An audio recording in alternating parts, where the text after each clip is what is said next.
लोकशाहीचा बुलंद आवाज, रिपब्लिकन वार्ता, महाराष्ट्र। फुलंब्री तालुक्यातील चौका येथील म्हसोबा मंदिराच्या परिसरात एकानं उसनवारीच्या पैशावरून शिवीगाळ आणि जीवे मारण्याच्या त्रासाला कंटाळून गळफास घेऊन आत्महत्या केली आहे। दिनांक 22 मे रोजी फुलंब्री तालुक्यातील चौका घाटातील म्हसोबा मंदिराच्या पाठीमागे गायरांमध्ये एका झाडाला गणेश प्रभाकर जाधव वय वर्ष 42 राहणार जटवाडा रोड हरिओम नगर छत्रपती संभाजीनगर यांनी गळफास घेऊन आत्महत्या केली।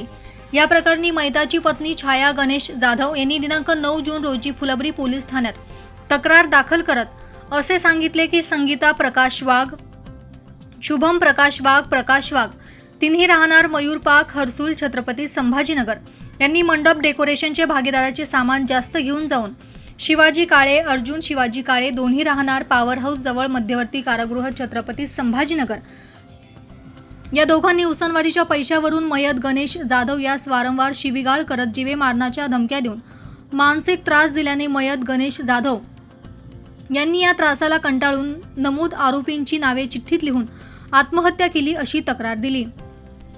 तक्रारदार यांची प्रकृती ठीक नसल्याने उशिरा तक्रार दिली म्हणून फुलंब्री पोलीस ठाण्यात गुन्हा दाखल करण्यात आला आहे। पुढील तपास पोलीस निरीक्षक संजय सहाने यांच्या मार्गदर्शनाखाली सहाय्यक पोलीस निरीक्षक रघुवीर मुढाडे हे करत आहे। रिपब्लिकन वार्ता Maharashtra वृत्तवाहिनीसाठी Aurangabad Marathwada उपसंपादक Akbar Shah. Subscribe now and press the bell icon. Never miss an update.